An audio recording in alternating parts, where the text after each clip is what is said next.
MCQs देखते हैं जी। अब हम लोग ना चैप्टर नंबर सबसे पहले हमने इसका करना है 5 के एमसीक्यूज। 5 के एमसीक्यूज इसलिए करवा रहा हूँ क्योंकि एक तो ये छोटा यूनिट है और जो है ना इससे 1 या 2 एमसीक्यूज भी हमें पेपर में आसानी से हल हो जाएंगे, यानी कि इसमें बातें कम हैं।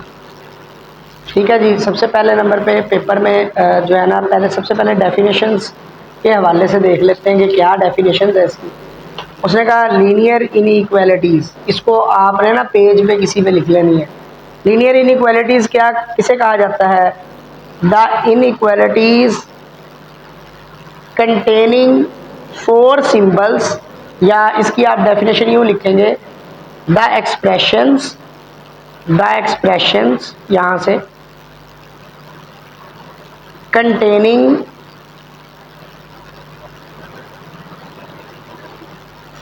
4 signs, 4 symbols,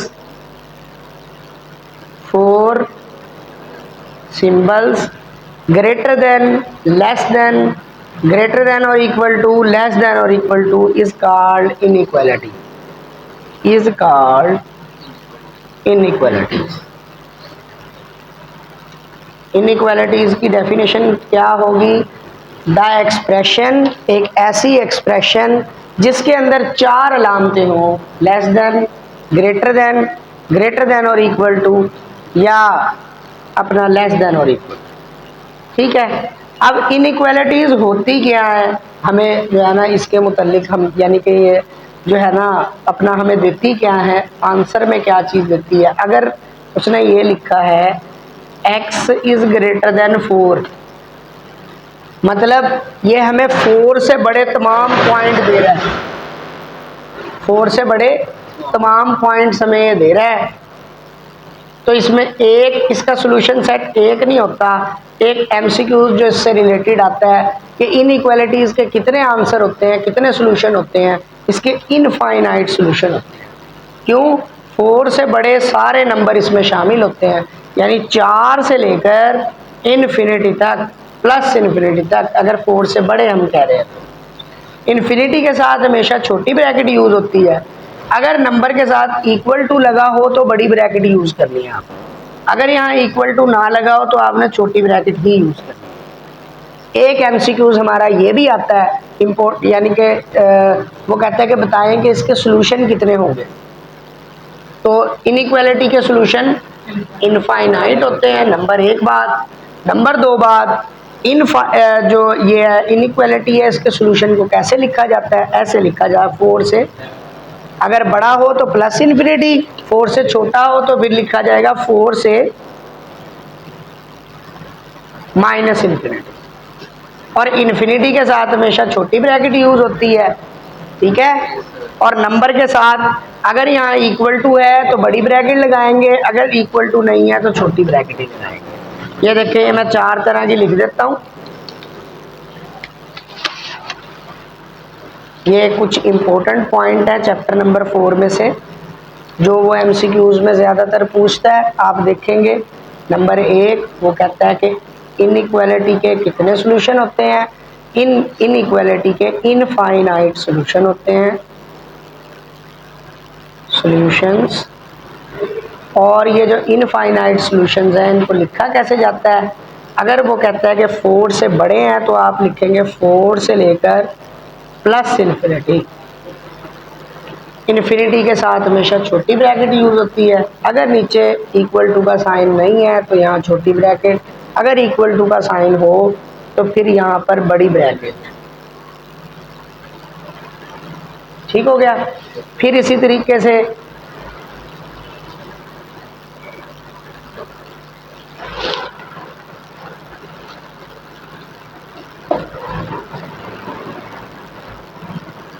फोर से माइनस इन्फिनिटी, अगर इक्वल टू का साइन नहीं है तो फिर आप छोटी ब्रैकेट यूज करेंगे। अगर इक्वल टू का साइन आ जाता है यहाँ पर तो आप यहाँ 4 के साथ बड़ी ब्रैकेट यूज करेंगे, लेकिन इन्फिनिटी के साथ हमेशा छोटी ब्रैकेट ही यूज करेंगे। अच्छा, इसको आगे पीछे क्यों लिखा बेटा? प्लस वाली वैल्यूज को हमेशा इस साइड पे लिखा जाता है, राइट साइड पे, और माइनस वाली वैल्यूज को हमेशा लेफ्ट साइड पे लिखा जाता है। ठीक है। अच्छा, एक और एमसीक्यूज मुझे इससे याद आ गया जो बड़ी मरतबा पूछा जाता है चैप्टर 5 के हवाले से। वो हमें ये कहता है कि ये बताएं कि ये कौन, इसके जो सोल्यूशन सेट है ये कौन सा प्लेन है। बेटा ये है open plane. Open plane, open plane किसे कहा जाता है? ओपन प्लेन कहा जाता है जिसमें इक्वल का साइन ना हो। और ये कौन सा प्लेन है जिसमें इक्वल का साइन हो? इसको कहा जाता है क्लोज्ड प्लेन। इसका क्या है? इसको, ये कौन सा प्लेन है? Open plane. ये कौन सा प्लेन है? Close plane. अब आपको वो कुछ कभी भी यूं इस तरह के एमसीक्यूज दे के वो पूछेगा बताएं ये कौन सा प्लेन है, तो आपने इक्वल टू की लामत देखनी है तो क्लोज, नहीं है तो आपने लगना। ठीक है, ज्यादातर वो डेफिनेशंस पूछ लेता होता है एमसीक्यूज में, या हमसे ये कंसेप्ट से रिलेटेड चीजें पूछ लेता होता है एमसीक्यूज के अंदर। अच्छा, अब हम देखते हैं जी अगली बात।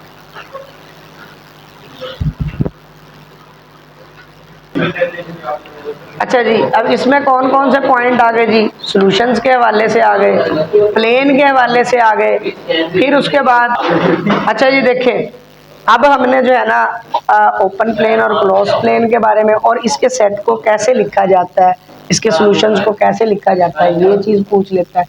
1 point, 2 point, 3 point solution set को कैसे लिखा जाता है। चौथा पॉइंट, 5 दफा वो ऐसे ना आपको यू पॉइंट दे देता है, कहता है कि 1 और 2 है जी एक पॉइंट, और वो कहता है कि बताएं कि ये इस इक्वेशन को कैसे सेटिस्फाई करेगा, सेटिस्फाई करता है कि नहीं करता ये इक्वेशन। तो एक इंतहाई आसान तरीन एमसीक्यूज है। आपने क्या करना होता है, सिर्फ उठा के x की जगह 1 डालना होता है और y की जगह पे आपने 2 डालना होता है। आपके पास आंसर आता है 4 2 or 8, 8 plus 3 11, 11 is less than 5। क्या ये करेक्ट बात है कि गलत बात है? ये गलत बात है। इसका मतलब this is not a solution, not a solution. तो ये सोल्यूशन चेक करने का तरीका अभी हम आगे इसमें पढ़ेंगे, काफ़ी सारे एमसीक्यूज इससे रिलेटेड आएंगे। ठीक है, अब हम अगली डेफिनेशन की तरफ चलते हैं। डेफिनेशन के साथ साथ ही आपको एमसीक्यूज के इंपॉर्टेंट पॉइंट बताता जाऊंगा। इंपॉर्टेंट पॉइंट्स इस पेज पे लिखता रहूँगा, एंड में इसकी तस्वीर आपको शेयर कर दूंगा व्हाट्सएप पर। ठीक है, अच्छा अब आपके पास जो है, ताकि आपको बोर्ड के पेपर में जिस टाइम आप जाने लगे, आपको उससे पहले आप ये पॉइंट्स को थोड़ा सा देखते जाएं। अल्लाह करेगा इसी में से ही आपका जो है 90% चांस होगा इसी से तो आपका सवाल बन जाएगा। बल्कि आप प्रीवियस बोर्ड के भी देखेंगे तो वो आपको नज़र आएंगे कि इसी में ही क्वेश्चन होंगे। इसके बाद नेक्स्ट है जी एमसीक्यूज हमारे पास, सॉरी डेफिनेशन है हमारे पास एसोसिएटेड इक्वेशन। एसोसिएटेड इक्वेशन क्या होती है? और ये डेफिनेशन है the linear equation ax plus by is equal to 0 is equal to c is called the associated or corresponding equation of each of the following। को आप छोड़ दें, यहाँ पे आप अलामतें लगा लें। एक मरतबा लेस देन की लामत लगाएं, एक मरतबा ग्रेटर देन की लामत लगाएं, एक मरतबा लेस देन और इक्वल टू की लामत लगाएं, एक मरतबा आप ग्रेटर देन और इक्वल टू की लामत लगाएं। यहाँ पे लिख सकते हैं। इन चारों इक्वेशंस की एसोसिएटेड इक्वेशन ये है इक्वल वाली, तो ये साइन आपने चारों हटा देने इनइक्वालिटी वाले और यहाँ इक्वल टू लगा। ठीक है, अब इससे रिलेटेड एक बड़ा अहम एमसीक्यूज है जो कि आता है, वो कहता है कि बताएं कि इनमें से किसका ग्राफ सॉलिड बनता है और किसका ग्राफ डैशेस में बनता है, डॉटेड लाइन में बनता है। अब इसका ग्राफ डैशेस में बनेगा जिसमें इक्वल टू नहीं है, इसका ग्राफ किसमें बनता है? डैशेस में। अब ये आपको मैं यहाँ पे लिख देता हूँ, ये जिसमें इक्वल टू की साइन अलामत होती है इसका ग्राफ सॉलिड में बनता है और इसका ग्राफ डैशेस में बनता है, डैश डॉटेड लाइन में या डैशेस में। ठीक हो गया, ये एक और एमसीक्यूज हमारा आ गया इस सफ़े से। अच्छा, फिर वो ना इसके बाद हम नेक्स्ट पे चलते हैं जी। इसके बाद है जी कॉर्नर पॉइंट या वर्टेक्स की डेफिनेशन। कॉर्नर पॉइंट या वर्टेक्स क्या होता है? तीसरी डेफिनेशन है chapter 5। The point of the solution region where two of its boundary line intersect. ऐसा पॉइंट सॉल्यूशन रीजन के अंदर, सॉल्यूशन रीजन क्या होता है? सॉल्यूशन रीजन कहते हैं शेडिड एरिया को। शेडिड एरिया के अंदर ऐसे पॉइंट्स जहां पे दो लाइनें आके मिलती हैं, ये देखिए जहां ये दो लाइनें आके मिलती हैं, ये पॉइंट, यहाँ ये दो लाइनें आके मिलती हैं, ये पॉइंट, यहाँ ये दो लाइनें आके मिलती हैं, ये पॉइंट, जहां where two of the boundary lines intersect is called a corner point और अ वर्टेक्स। कॉर्नर पॉइंट भी कहते हैं और वर्टेक्स भी कहते हैं। आप कॉर्नर पॉइंट के साथ यहाँ स्लैश लगा के कह देंगे वर्टेक्स, वर्टेक्स, VERTEX, वर्टेक्स। ये डेफिनेशन है जी कॉर्नर पॉइंट, ठीक है। अच्छा, एसोसिएटेड इक्वेशन का भी दूसरा नाम है corresponding equation.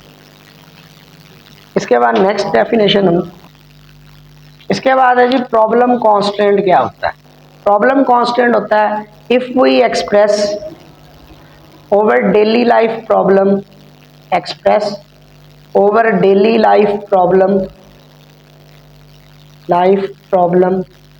in mathematical form,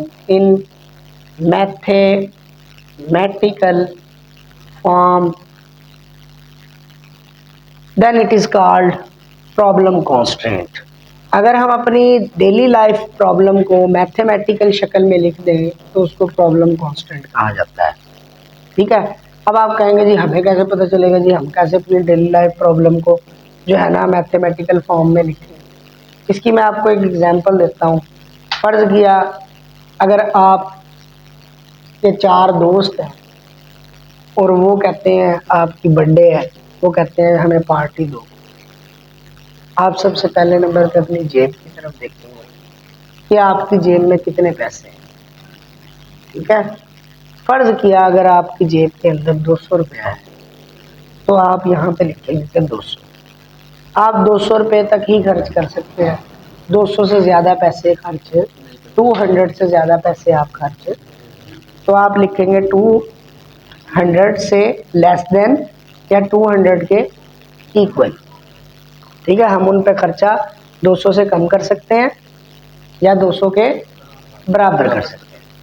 अब आप बाज़ार जाते हैं, पता करते हैं रेट, वहाँ पे मिल रहा होता है समोसा और रोल, या समोसा और बोतल घर में, रोल ज़रा अच्छी चीज़ नहीं है, वो मैदा ख़राब करती है।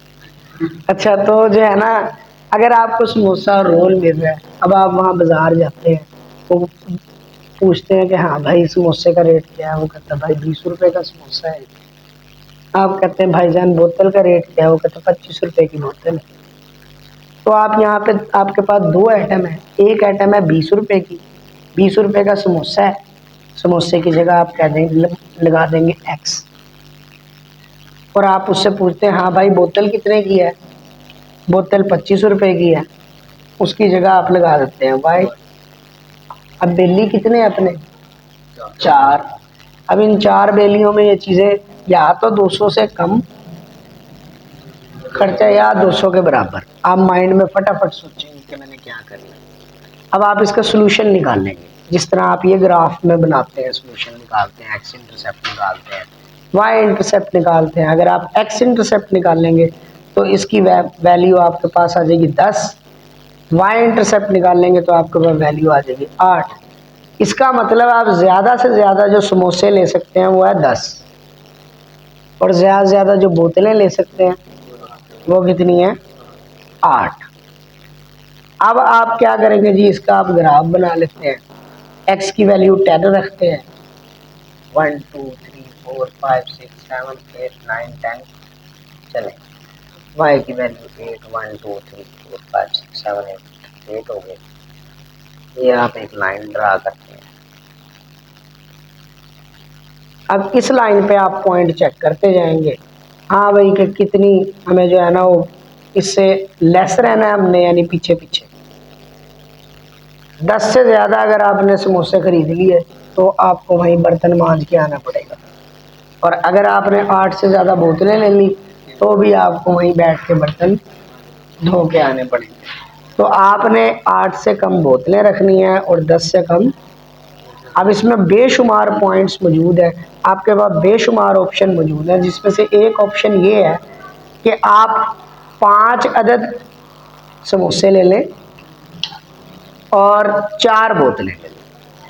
दोस्तों कहें मेरा गला खराब है, समोसा मैं आपके साथ खा लेता हूँ, ठीक है, बोतल नहीं पी सकता, तो आपकी इज्जत भी रह जाएगी और काम भी आसान हो जाएगा। 5 अदद आप समोसे लें तो 5 को 20 से मल्टीप्लाई करें, कितना बनता है 100 रुपया। और इसी तरह से 25 को 4 से मल्टीप्लाई करें तो वो भी क्या बनेगा 100 रुपीज़। 100 कितना हो जाएगा 200, इज्जत भी रह जाएगी, दोस्त भी भुगत जाएगी। तो ये होती है, इस तरह की कंडीशंस होती हैं, ये हमारी डेली लाइफ प्रॉब्लम होती है, जिन्हें हम मैथमेटिकल फॉर्म में लिखकर उनका हल निकाल सकते हैं। अगर आप कहीं पे भी फंस जाए तो थोड़ी देर के लिए उसे कहें ठीक है ज़रा मैं सोच के आया, जैसे हम मशवरा करते हैं ना, मशवरा करने के बजाय आप यूँ, उम्मीद है आपको प्रॉब्लम कांस्टेंट की बात समझ आ गई होगी। डेफिनेशन है what is the decision variable. Decision variable क्या होता है? Non negative constants play an important role for taking decision, so these variable are called decision variable.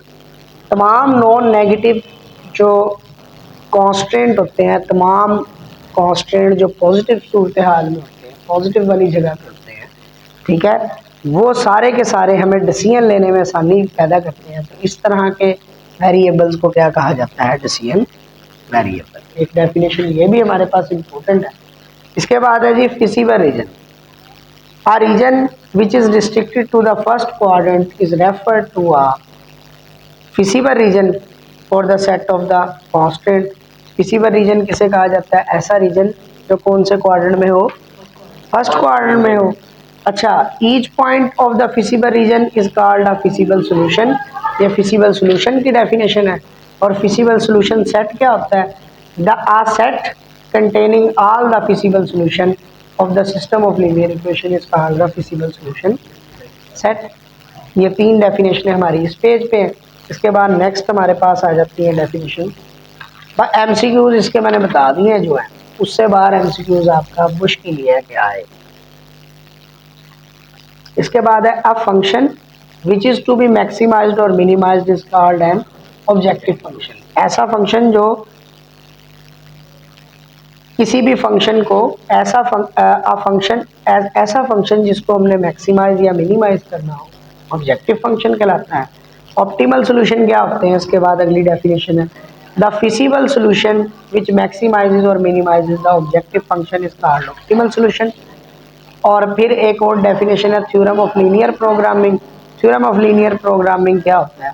The theorem of linear programming states that the maximum and minimum values of the objective function occur at a corner point of the feasible solution region। Theorem of linear programming क्या होता है? ये कहता है कि जो maximum और minimum values होती हैं वो हमेशा कॉर्नर पॉइंट पे लाई करती हैं। हमेशा किस पे लाई करती हैं? तो इसीलिए हम 5.3 में पहले कॉर्नर पॉइंट निकालते हैं, फिर उनको हम जब फंक्शन में पुट करते हैं तो मैक्सिमम या मिनिमम आंसर आता है। वो थ्योरम ऑफ लीनियर प्रोग्रामिंग से हमें पता चलता है। ये बाज़ का शॉर्ट क्वेश्चन में आ जाता है कि थ्योरम ऑफ लीनियर प्रोग्रामिंग की स्टेटमेंट बताएं, ठीक है।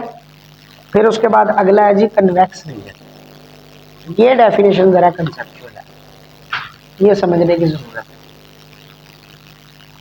If the line segment obtained by joining any 2 points of a region lies entirely within the region, then the region is called convex region। एक ऐसी लाइन जो किसी भी 2 पॉइंट्स को मिलाने से आई हो, एक ऐसी लाइन जो किसी भी 2 पॉइंट्स को मिलाने से आई हो और वो पूरी की पूरी लाइन उस रीजन के अंदर ही हो, तो हम कहते हैं कि वो रीजन क्या है? Convex region. इससे मुतल्लिक बड़े डेफिनेशन है और वो आती हैं, अपना एमसीक्यूज आ जाते हैं। ये ज़्यादातर ई कैट में आते हैं, लेकिन आपके वाले में मुश्किल ही आए, लेकिन फिर भी कन्वेक्स रीजन को हमें समझने की ज़रूरत है कि क्या होता है। कन्वेक्स रीजन होता क्या है। मैंने यहाँ पे ना ये दो शेप्स बनाई,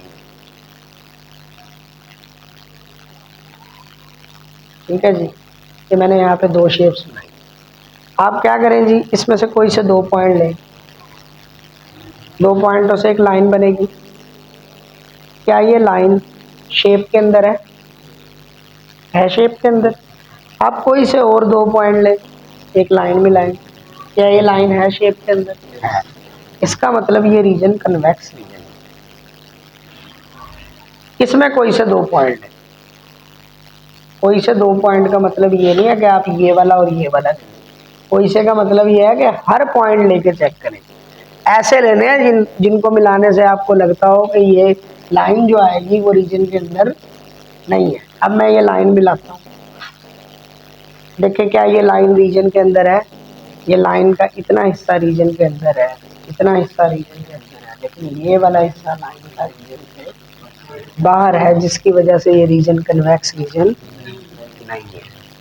तो बोर्ड के पेपर में वो कैसे पूछ लेता है हमसे, वो कहता बताएं कि वो शेप्स दे देता है 4, वो कहता बताएं इनमें से कौन सी कन्वेक्स रीजन है या नहीं। तो आप क्या करेंगे, जो शेप बीच में से थोड़ी सी भी कट हुई होगी तो समझ लेंगे वो कन्वेक्स है, बीच में से थोड़ी सी खाई हुई है। अगर यही पूरा बॉक्स होता फिर ये कन्वेक्स, यही अगर ट्राइंगल होती फिर भी कन्वेक्स है। अच्छा, 2 ट्राइंगल्स को मिला दें, ये कन्वेक्स नहीं है, ठीक है। पॉइंट लेना शेप के अंदर से है भाई, ठीक है। इसके बाद अगला है जी हमारे पास